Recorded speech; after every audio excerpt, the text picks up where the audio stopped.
The Howrah-Sibpur Conspiracy case refers to the arrest and trials of 47 Bengali Indian nationalists of the Anushilan Samiti that followed in the wake of the murder of Inspector Shamsul Alam on 24 January 1910 in Calcutta. Alam was Deouty superintendent and intelligence officer in Bengal Police investigating the murder of Naren Gosain, Crown witness in the Alipore bomb case, and other murders including those of Ashutosh Biswas, advocate of Calcutta High Court in charge of prosecution of Gossain murder case, and of Naren Bannerjee, the police officer who arrested Khudiram Bose. Alam had uncovered the underlying Bengali revolutionary network of the Anushilan Samiti that linked the murders and other robberies in this time. And at the time of his own murder in the hands of Biren Dutta Gupta, Alam was preparing to consolidate the charges to bring them all to trial in a single case. 47 of the accused were arrested by the 29th of January 1910.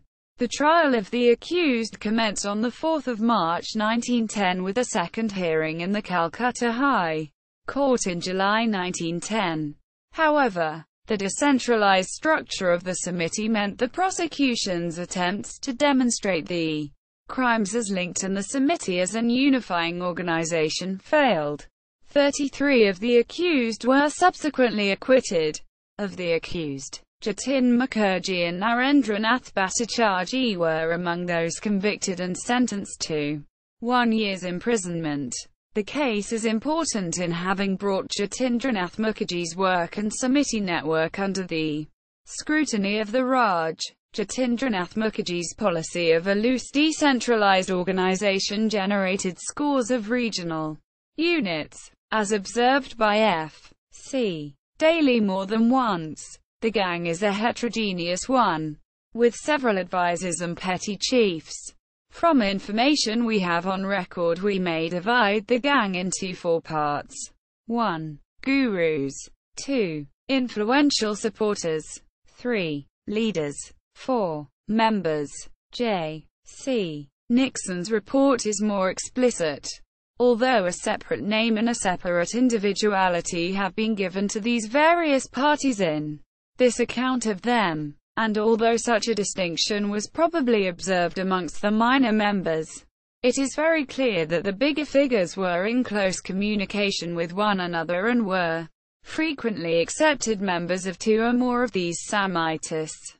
It may be taken that at some time these various parties were engaged in anarchical crime independently, although in their revolutionary aims and usually in their origins they were all very closely related. Several observers pinpointed Jatin so accurately that the newly appointed Viceroy Lord Hardinge wrote more explicitly to Earl Crewe, H.M.S. Secretary of State for India, as regards prosecution, I deprecate the net being thrown so wide, as for example in the Howrah gang case, where 47 persons are being prosecuted, of whom only one is, I believe, the real criminal. If a concentrated effort had been made to convict this one criminal, I think it would have had a better effect than the prosecution of 46 misguided youths.